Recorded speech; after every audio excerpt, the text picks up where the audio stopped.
Hi everyone, it's your instructor Bianca Stumpf here in week 6 of our 8 weeks together in unit 4, and we are tackling now chapters 10 through 12. The next 2 units are actually my favorite part of American history, the part to which I've spent the greatest deal of my time and attention, and that is the antebellum period in American history, the role of slavery in the years leading up to the American Civil War. As always, remember those common misconceptions and difficult topics. And really, there are several of these that span everything from the War of 1812, that no one really probably won, to what we think we know about abolitionism and some of the key parts to the slave question early, like the Missouri Compromise. And also just some looks at communes and protest movements and manifest destiny. In the case of protest movements, we think that only happened in the 60s, but there's really been a rich history of dissent and protest in American history, and it was flourishing even in the 1840s. And then also what your assignment will do for this unit as well, really put a critical eye toward this idea that America was destined and had a God-given right to go from sea to shining sea. All right. After those common misconceptions and difficult topics, by now you're well aware that I have those self-assessment questions. While you're not required to submit them, those are a good way of checking to make sure that you have mastered those main ideas for each of the chapters reading.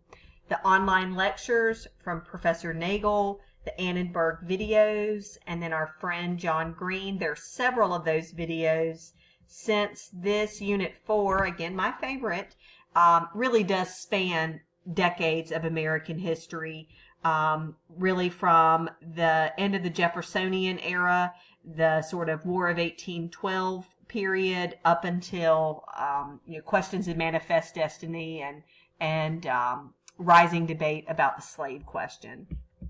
You'll take your quiz, a little bit longer quiz than usual, so make sure you do allow yourself enough time to be successful there. There isn't a time limit, but there are 50 questions, and that's the most of quiz questions you've had to date. There's also your discussion board about South Carolina states' right and secession. Remember, you click on Create Thread. What if South Carolina had seceded before it did, right? What if during Jacksonian America we had seen the Union disintegrate? And so you're sort of doing a kind of speculative approach to history here, a what if. All right, to go back to Unit 4, having done everything in my preview with you just now, with the exception of the writing assignment. This week's writing assignment does take you back to SAS Curriculum Pathways. This is the resource you use to write your position paper on the fate of Anne Hutchinson in the Massachusetts Bay Colony. This time you will do something very akin to that.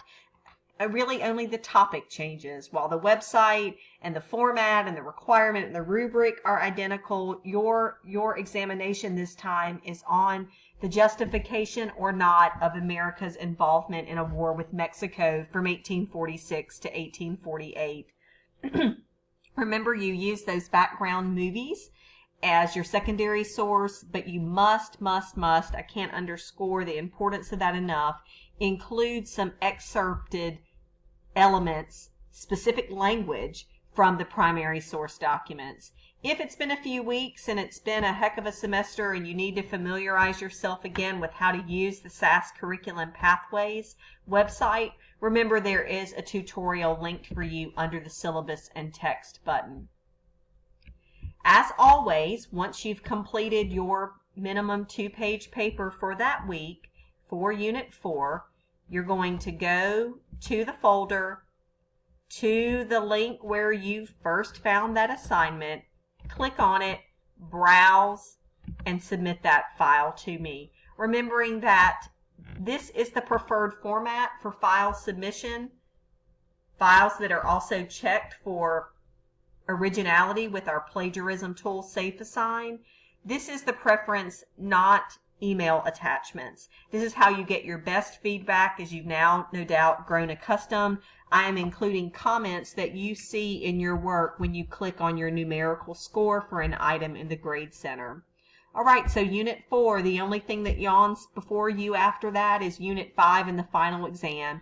If you have questions, please seek me out, and I really, as I mentioned, love this material, and so look very forward to reviewing your papers on the Mexican-American War, the so-called dress rehearsal for the Civil War, and also your sort of speculative questions. What if, the 1820s and 1830s had been the most pivotal breaking point for the relatively young United States and not the 1860s?